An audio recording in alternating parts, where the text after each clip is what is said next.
The day had been utterly routine: shopping, dinner, and a quick errand before heading home. Jason needed a lift to retrieve his car from the mall's basement floor, and I agreed to drive him. We entered the elevator, selecting B2 without giving it much thought. The doors slid shut with a faint hiss, and the soft hum of the motor filled the small, enclosed space. As we descended, something about the ride felt slightly off, longer than usual, as if the elevator was sluggish. A soft chime signaled our arrival, and the doors opened. At first glance, the parking lot seemed strangely dim. The overhead lights cast weak, flickering beams, leaving long stretches of darkness in their wake. Jason stepped out hesitantly, glancing around. "Wasn't this area packed with cars earlier?" he muttered, his voice tinged with confusion. I followed, my unease growing. Rows of cars that should have been there had vanished. Instead, the lot stretched endlessly, empty and silent. Jason's hand darted toward the button panel inside the elevator, his movements frantic as he jabbed at the glowing B2 button. No response. The buttons seemed lifeless, unresponsive. "What's going on?" he asked, more to himself than to me. We exchanged anxious looks, realizing we might be stuck. With no other option, we decided to walk through the parking lot, hoping to find another elevator or an exit. The silence was oppressive, the kind that made you feel like sound itself had been drained from the air. Every step echoed unnaturally, stretching far beyond what seemed possible. Jason tried calling out, his voice bouncing weakly against the concrete walls. Minutes stretched into an eternity as we wandered, confusion mingling with dread. Then we saw him, standing at the far end of the hallway. A man in a security officer's uniform, his figure barely discernible in the dim light. The officer stood still, blending into the shadows at first. His posture was rigid, almost mechanical, and his uniform looked slightly worn, as if it belonged to another era. Jason waved nervously, raising his voice. "Hey, we're looking for an exit. Can you help us?" The man didn't reply immediately. When he did, his voice was calm yet unsettling, like he wasn't just responding to a question, but warning us of something deeper. "You shouldn't be here," he said simply. "It's better to go upstairs." His words hung in the air, heavier than they should have been. He gestured toward the emergency stairs nearby. Jason hesitated, glancing at me for reassurance. I nodded reluctantly, and we followed the officer's lead. The stairwell was dimly lit, narrow and disorienting. The walls felt unnervingly close, and every step seemed to resonate louder than expected, as if amplifying the tension that gripped us. The officer led the way, his movements silent despite the concrete floors. Jason whispered to me, his voice trembling slightly. "Doesn't this feel endless to you?" I agreed.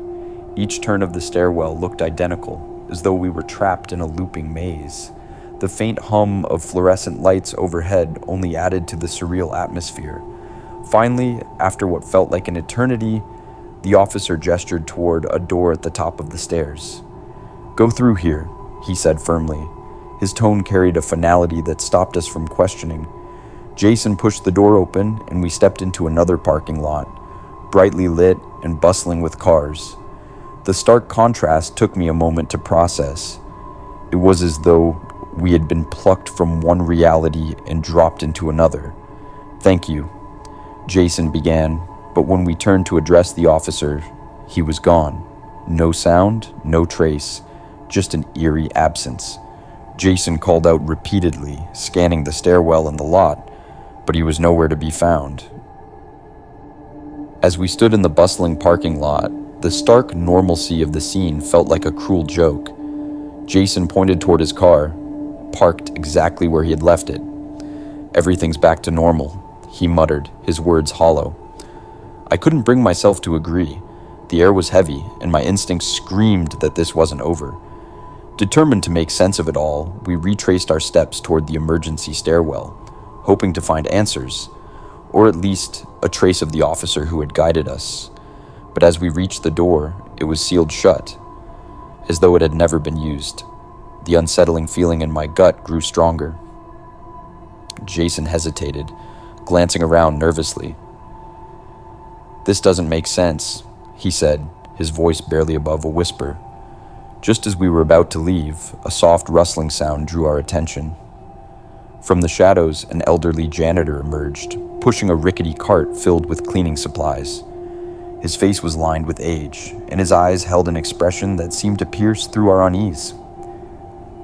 "You're not the first ones," he said quietly, his voice gravelly but deliberate.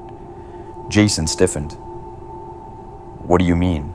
he asked, his tone sharp with desperation. The janitor looked at us for a long moment before continuing.